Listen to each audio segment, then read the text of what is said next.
So here's the mandate for the Republican Congress. First of all, voters hate inflation.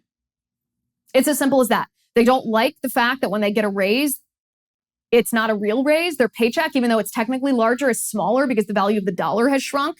This is not an economic cycle. This is a result of the deliberate decision by the Biden administration to spend more money that we have, to print money when we don't have money, which obviously, it's elementary economics, devalues any kind of currency. So voters hate inflation.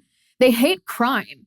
You can't walk in the city centers of many of Americans' favorite cities anymore without risking being the victim of violent crime.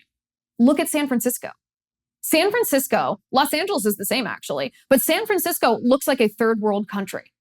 In Chicago, dozens of people are shot. And the headline has been published so often that, 21 people shot in Chicago over the course of the past weekend, that we're desensitized to it. We almost don't even hear it anymore because it happens every single week. This is not normal.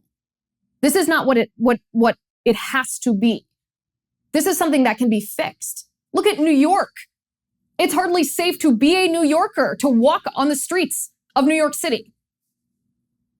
The American people hate crime. All of a sudden, they thought that they were safe from crime, and they're not. They hate gas prices.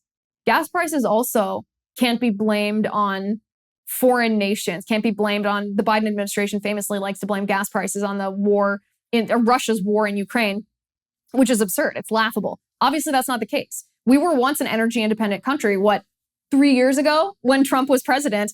Now we're not. What changed?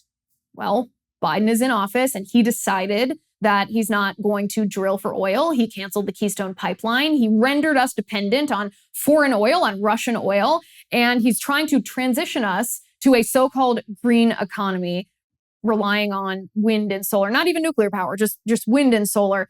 What happens here is you then have a shortage of the gasoline that you need because you're not producing it yourself, and that drives up the price. This is, again, it's not rocket science. This is basic elementary economic behavior. Biden simply is willing to do this because he's not touched by it. He's an elitist. So he's willing to behave in that way, even though it harms us because it's too far away from him.